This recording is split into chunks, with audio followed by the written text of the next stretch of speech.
শেখ হাসিনাকে গ্রেপ্তারে ইন্টারপোলের red notice জারির আবেদন। বাঁশচাপায় শিক্ষার্থী নিহত, বিচারের দাবিতে মহাসড়ক অবরোধ। শেখ হাসিনা ও জয়ের $300 মিলিয়ন পাচার, অনুসন্ধানের সিদ্ধান্ত। সাতপন্থী মুখপাত্র মুয়াজ বিন নূর 3 দিনের রিমান্ডে। এবং সর্বশেষ জানাবো দেবিদ্বারে জুবায়েরপন্থী তাবলিগের বিক্ষোভ সমাবেশ। শুনছিলেন সংবাদ শিরোনাম, এবারে বিস্তারিত। শেখ হাসিনাকে গ্রেপ্তারে ইন্টারপোলের রেড নোটিশ জারির আবেদন। বৈষম্য বিরোধী ছাত্র জনতার আন্দোলন নির্মূলে জুলাই আগস্ট গণহত্যা মামলার প্রধান আসামি পলাতক শেখ হাসিনার বিরুদ্ধে ইন্টারপোলে রেড নোটিশ জারির আবেদন করা হয়েছে। আন্তর্জাতিক অপরাধ ট্রাইব্যুনালের প্রসিকিউশন থেকে ইতোমধ্যে ইন্টারপোলের রেড নোটিশ জারির আবেদন করা হয়েছে। Prosecutor B M. সুলতান মাহমুদ বাসসকে বলেন, প্রসিকিউশন আবেদন করেছে, পরবর্তী অগ্রগতি বিষয়টি দেখবে স্বরাষ্ট্র মন্ত্রণালয়। এর আগে গত 10 নভেম্বর আন্তর্জাতিক অপরাধ ট্রাইব্যুনালের মামলায় ভারতে পালিয়ে যাওয়া সাবেক প্রধানমন্ত্রী শেখ হাসিনা ও পলাতক আওয়ামী লীগ নেতাদের গ্রেপ্তারে ইন্টারপোলের রেড নোটিশ জারির বিষয়ে পদক্ষেপ নিতে পুলিশ মহাপরিদর্শককে চিঠি দেন চিফ প্রসিকিউটর মোহাম্মদ তাজুল ইসলাম। জুলাই আগস্টে সংগঠিত গণহত্যা ও মানবতা বিরোধী অপরাধের অভিযোগে পৃথক মামলায় গত 17 অক্টোবর প্রসিকিউশনের আবেদনে শেখ হাসিনা, ওবায়দুল কাদের সহ 46 জনের বিরুদ্ধে গ্রেপ্তারি পরোয়ানা জারি করেন ট্রাইব্যুনাল। আন্তর্জাতিক অপরাধ ট্রাইব্যুনালের চেয়ারম্যান বিচারপতি মোহাম্মদ গোলাম মর্তুজা মজুমদারের নেতৃত্বে 3 সদস্যের বিচারিক প্যানেল এ আদেশ দেন। অপর 2 সদস্য হলেন বিচারপতি মোহাম্মদ শফিউল আলম মাহমুদ ও বিচারপতি মোহাম্মদ মহিতুল হক এনাম চৌধুরী। বৈষম্য বিরোধী ছাত্র জনতার গণ অভ্যুত্থানে পদত্যাগ করে 5 আগস্ট দেশ থেকে পালিয়ে যান সাবেক প্রধানমন্ত্রী ও আওয়ামী লীগ সভাপতি শেখ হাসিনা। এর মধ্য দিয়ে আওয়ামী লীগের নেতৃত্বে টানা প্রায় 16 বছরের শাসনের অবসান ঘটে। গত জুলাই আগস্টে গড়ে ওঠা ছাত্র জনতার আন্দোলন নির্মূলে আওয়ামী লীগ সরকার দলীয় ক্যাডার ও সরকারের অনুগত প্রশাসন, আইন শৃঙ্খলা রক্ষাকারী বাহিনীর একটি অংশ গণহত্যা ও মানবতা বিরোধী অপরাধ সংগঠিত করে। আন্তর্জাতিক অপরাধ ট্রাইব্যুনালে এর অপরাধের বিচার কাজ চলছে।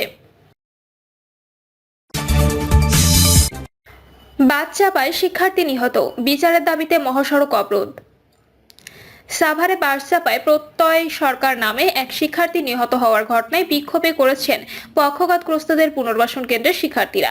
এ সময় শিক্ষার্থীরা ঘাতক বাস চালক ও সহযোগীদের দ্রুত বিচারের দাবিতে কিছু সময় ঢাকা আরিচা মহাসড়ক অবরোধ করে রাখে।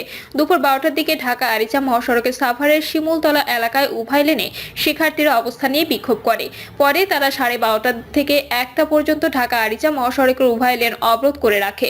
নিহত প্রত্যয় সরকার সাভার পক্ষাঘাতগ্রস্তদের পুনর্বাসন কেন্দ্রের নার্সিং বিভাগের প্রথম বর্ষের শিক্ষার্থী ছিলেন। গতকাল সন্ধ্যায় ঢাকা আরিচা মহাসড়কের পাকিজার মোড়ে ঠিকানা পরিবহনের একটি বাস প্রত্যয়কে চাপা দিলে তিনি ঘটনাস্থলে নিহত হন।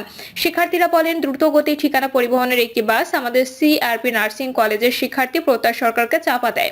এতে বেপরোয়া বাসের চাপায় প্রত্যয়ের মৃত্যু হয়। প্রত্যয় হত্যার জড়িত ঘাতক বাস চালক ও সহযোগীদের বিচারের দাবি করে শিক্ষার্থীরা। অন্যথায় আরো কঠিনতর কর্মসূচি ঘোষণার হুঁশিয়ারি দেন তারা। শেখ হাসিনা ও জয়ের $300 মিলিয়ন পাচার, অনুসন্ধানের সিদ্ধান্ত।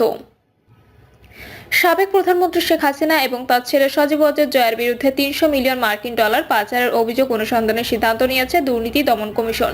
এর আগে শেখ হাসিনা ও শেখ রেহানা পরিবারের বিরুদ্ধে বিভিন্ন প্রকল্পে 80,000 কোটি টাকা দুর্নীতির অভিযোগ অনুসন্ধানে 5 সদস্যের টিম গঠন করেছিল। এই টিমকেই পাচারের ওই অভিযোগ অনুসন্ধানের জন্য নির্দেশনা দিয়েছে কমিশন। অভিযোগ সূত্রে জানা যায়, আমেরিকার গোয়েন্দা সংস্থা এফবিআই সম্প্রতি সাবেক প্রধানমন্ত্রী শেখ হাসিনা এবং তার ছেলে সজীব ওয়াজেদ জয় বিষয়ে একটি প্রাথমিক তদন্ত করে। 2014 সালে মার্কিন যুক্তরাষ্ট্র বনাম রিজভী আহমেদ মামলায় প্রধানমন্ত্রী শেখ হাসিনার ছেলে সজীব ওয়াজেদ জয়ের নাম প্রথম নজরে আসে। এফবিআই এর তদন্তে সজীব ওয়াজেদ জয়ের গুরুতর আর্থিক কেলেঙ্কারির বিষয়টি উন্মোচিত হয়। বিশেষ করে তার নামে থাকা হংকং এবং কিমান আইল্যান্ডের বিভিন্ন ব্যাংক হিসাব থেকে স্থানীয় একটি মানি এক্সচেঞ্জের মাধ্যমে ওয়াশিংটন ডিসি, নিউ ইয়র্ক এবং লন্ডনের বিভিন্ন ব্যাংক হিসেবে টাকা পাচারের তথ্য উঠে এসেছে। এফবিআই তাদের লন্ডনের প্রতিনিধির মাধ্যমে বিষয়টি নিশ্চিত করেছে এবং প্রমাণ পেয়েছে যে সেখানে গুরুতর আর্থিক অনিয়ম এবং মানি লন্ডারিং এর অপরাধ সংঘটিত হয়েছে। ডিপার্টমেন্ট অব জাস্টিসের senior trial attorney Linda Samuels special agent La প্রিভোজের সঙ্গে যোগাযোগ করে বাংলাদেশ থেকে $300 মিলিয়ন মার্কিন যুক্তরাষ্ট্রে বিভিন্ন ব্যাংক হিসেবে জমা করা হয়েছে। এর আগে গত 17 ডিসেম্বর রূপপুর পারমাণবিক বিদ্যুৎ কেন্দ্র থেকে $500 কোটি বেশি বা 59,000 কোটি টাকা সহ বিভিন্ন প্রকল্পে 80,000 কোটি টাকা দুর্নীতির অভিযোগ অনুসন্ধানের সিদ্ধান্ত সিদ্ধান্ত নেওয়া হয়, যেখানে গণ অভ্যুত্থানে ক্ষমতাচ্যুত প্রধানমন্ত্রী শেখ হাসিনা, তার বোন শেখ রেহানা, তার ছেলে সজীব ওয়াজেদ জয় ও ভাগ্নি টিউলিপ সিদ্দিকী সহ পরিবারের সংশ্লিষ্টদের বিরুদ্ধে দুর্নীতির অভিযোগ রয়েছে।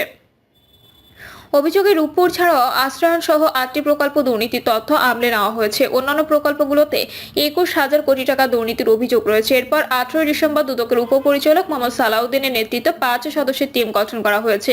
টিমের অন্য সদস্যরা হলেন উপপরিচালক মোহাম্মদ সাইদুজ্জামান, সহকারী পরিচালক আফনান জান্নাত কেয়া, সহকারী পরিচালক SM রাশেদুল হাসান ও সহকারী পরিচালক AKM মর্তুজা আলী সাগর। গত 15 ডিসেম্বর ছাত্র জনতার গণ অভ্যুত্থানে ক্ষমতাচ্যুত প্রধানমন্ত্রী শেখ হাসিনা, তার ছেলে সজীব ওয়াজেদ জয় ও ভাগ্নি টিউলিপ সিদ্দিকের মালয়েশিয়া ব্যাংকের মাধ্যমে রূপপুর পারমাণবিক বিদ্যুৎ কেন্দ্র থেকে 5 বিলিয়ন বা 500 কোটি ডলার লোপাটের অভিযোগ অনুসন্ধানে দুদকের নিষ্ক্রিয়তা কেন অবৈধ ঘোষণা করা হবে তা জানতে চেয়ে রুল জারি করেছে হাইকোর্ট। গত 3রা সেপ্টেম্বর এই অভিযোগ অনুসন্ধানের নির্দেশনা চেয়ে হাইকোর্টে রিট দায়ের করেন জাতীয়তাবাদী গণতান্ত্রিক আন্দোলন NTM এর চেয়ারম্যান ববি হাজ্জাজ। রিটে রূপপুর পারমাণবিক বিদ্যুৎ কেন্দ্রের শেখ হাসিনা ও তার পরিবারের সদস্যদের দুর্নীতি অনুসন্ধানে দুদকের নিষ্ক্রিয়তার বৈধতা চ্যালেঞ্জ করা হয়। দুদক চেয়ারম্যান সহ সংশ্লিষ্টদের রিটের বিবাদী করা হয়। গত 19 আগস্ট রূপপুর পারমাণবিক বিদ্যুৎ কেন্দ্রের শেখ হাসিনা পরিবারের দুর্নীতি নিয়ে বিভিন্ন পত্রিকায় প্রতিবেদন প্রকাশিত হয়। ওই প্রতিবেদন যুক্ত করে হাইকোর্টে রিট করা হয়। বেশ কয়েকটি পত্রিকার প্রতিবেদনে বলা হয়, সাবেক প্রধানমন্ত্রী শেখ হাসিনা, তার ছেলে সজীব ওয়াজেদ জয় ও ভাগ্নি টিউলিপ সিদ্দিক মালয়েশিয়া ব্যাংকের মাধ্যমে রূপপুর পারমাণবিক বিদ্যুৎ কেন্দ্র থেকে 5 বিলিয়ন বা 500 কোটি ডলার লোপাট করেছেন। বিভিন্ন দেশের সামরিক ও প্রতিরক্ষা খাতে দুর্নীতির অনুসন্ধানকারী গ্লোবাল ডিফেন্স কর্পোরেশনের তথ্যের বরাত দিয়ে এই প্রতিবেদন করা হয়। দুদক সহ বিভিন্ন সূত্রে জানা যায়, রূপপুর পারমাণবিক বিদ্যুৎ কেন্দ্র থেকে 500 কোটি ডলারের বেশি আত্মসাৎ করা হয়েছে সাবেক প্রধানমন্ত্রী শেখ হাসিনা। গ্লোবাল ডিফেন্স কর্পের প্রকাশিত এক প্রতিবেদনে এসব তথ্য উঠে আসে। প্রতিবেদনে বলা হয়, প্রকল্প বাস্তবায়নকারী সংস্থা রোসাটম মালয়েশিয়া একটি ব্যাংকের মাধ্যমে শেখ হাসিনাকে এই অর্থ আত্মসাতের সুযোগ করে দেয়, যাতে মধ্যস্থতা করেন ছেলে সজীব ওয়াজেদ জয় ও ভাগ্নি টিউলিপ সিদ্দিক। দেশের সবচেয়ে বড় ও ব্যয়বহুল প্রকল্প রূপপুরের পারমাণবিক বিদ্যুৎ কেন্দ্র আশা করা হচ্ছে এটি পুরোপুরি বাস্তবায়নের পর দেশের 20% বিদ্যুতের চাহিদা পূরণ করে। এতে বলা হয়, রাশিয়ার সহযোগিতায় বিদ্যুৎ কেন্দ্রটি নির্মাণে খরচ ধরা হয় 1,265 কোটি ডলার, প্রয়োজনের তুলনায় যা অনেক বেশি, যাতে মালয়েশিয়ার একটি ব্যাংকের মাধ্যমে শেখ হাসিনাকে এই বাজেট থেকে 500 কোটি ডলার আত্মসাতের সুযোগ করে দেয় প্রকল্প বাস্তবায়নকারী সংস্থা রোসাটম। নিজের ভাগ্নি টিউলিপ সিদ্দিকের মধ্যস্থতায় রাশিয়ার সঙ্গে এই চুক্তি করেন তৎকালীন প্রধানমন্ত্রী শেখ হাসিনা। আর এই মধ্যস্থতার বিনিময়ে পাচার করা অর্থের 30% পেয়েছেন টিউলিপ সিদ্দিক, শেখ রেহানা ও পরিবারের কয়েকজন সদস্য।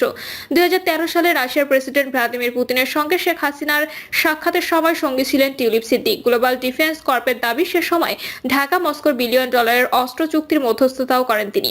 2009 সালে প্রচ্ছায়া লিমিটেড নামে একটি ভুয়া কোম্পানি চালু করেন টিউলিপ সিদ্দিক। তার মা শেখ রেহানা ও চাচা তৎকালীন প্রধানমন্ত্রী প্রতিরক্ষা উপদেষ্টা তারিক আহমেদ সিদ্দিক। যুক্তরাষ্ট্র জুমানা ইনভেস্টমেন্ট নামে একটি কোম্পানি রয়েছে তাদের। গ্লোবাল ডিফেন্স কর্পের অভিযোগ, এই কোম্পানির মাধ্যমে বিভিন্ন দেশের অফশোর অ্যাকাউন্টে অর্থ পাচার করতেন শেখ হাসিনা। তাদের এই কোম্পানিটি ডেস্টিনি গ্রুপ নামে একটি চিটিং ফান্ড কোম্পানির সঙ্গে যুক্ত হয়ে যুক্তরাজ্য সহ বিভিন্ন দেশে প্রায় 900 মিলিয়ন ডলার পাচার করেছে। সাতপন্থী মুখপাত্র মোয়াজ বিন নূর 3 দিনের রিমান্ডে। সাতপন্থীদের মুখপাত্র মোয়াজ বিন নূরের বিরুদ্ধে 3 দিনের রিমান্ড মঞ্জুর করেছে আদালত। পুলিশ জানিয়েছে, সকালে আইনশৃঙ্খলা বাহিনীর উপস্থিতিতে কড়া নিরাপত্তার মধ্য দিয়ে মোয়াজকে এজলাসে নিয়ে আসা হয়। এ সময় পুলিশের পক্ষ থেকে 7 দিনের রিমান্ড চাওয়া হয়। তবে গাজীপুরের অতিরিক্ত chief metropolitan magistrate Alamgir Al Mamun শুনানি শেষে 3 দিনের রিমান্ড মঞ্জুর করেন। রাজধানী উত্তরের 7 নম্বর সেক্টরের নূর মোহাম্মদের ছেলে মোয়াজ, তিনি সাতপন্থীদের মুখপাত্র হিসেবে পরিচিত। জুবাইরপন্থীদের দায়েরকৃত হত্যা মামলায় 5 নম্বর আসামি। পুলিশ আরো জানায়, টঙ্গী ইজতেমা মাঠে 3 মুসল্লি নিহতের ঘটনা থানায় হত্যা মামলা হয়। এই মামলায় মোয়াজকে গোপন সংবাদের ভিত্তিতে অভিযান চালিয়ে গ্রেপ্তার করা হয়। তাকে আদালতে হাজির করলে আদালত আজ রিমান্ড শুনানির দিন ধার্য করেছিল। দেবিদ্বারে জুবাইরপন্থী তাবলিগের বিক্ষোভ সমাবেশ। কুমিল্লার দেবিদ্বারে জুবাইরপন্থী তাবলিগ জামায়াতের বিক্ষোভ সমাবেশ অনুষ্ঠিত হয়েছে। টঙ্গীর বিশ্ব ইজতেমা মাঠে সাতপন্থী কর্তৃক তাবলিগের সোয়ারি নিজামের সাধারণ ঘুমান্ত সাথীদের ওপর বর্বরোচিত হামলা ও হত্যাযজ্ঞের প্রতিবাদে এই বিক্ষোভ ও প্রতিবাদ সমাবেশ করা হয়। এ সময় হত্যাকাণ্ডে জড়িতদের অবিলম্বে গ্রেপ্তার দাবি করা হয়। দেবিদ্বারে নিউ মার্কেট স্বাধীনতা চত্বরে ওলামা মায়েশেক এবং সর্বস্তরের তৌহিদি জনতার ব্যানারে ওই বিক্ষোভ করেন দেবিদ্বার উপজেলার জুবাইরপন্থীরা। প্রিয় দর্শক, এই ছিল এখনকার সর্বশেষ সংবাদ। আপডেট সব সংবাদ পেতে চ্যানেলটি সাবস্ক্রাইব করে বেল আইকনটি ক্লিক করে রাখুন।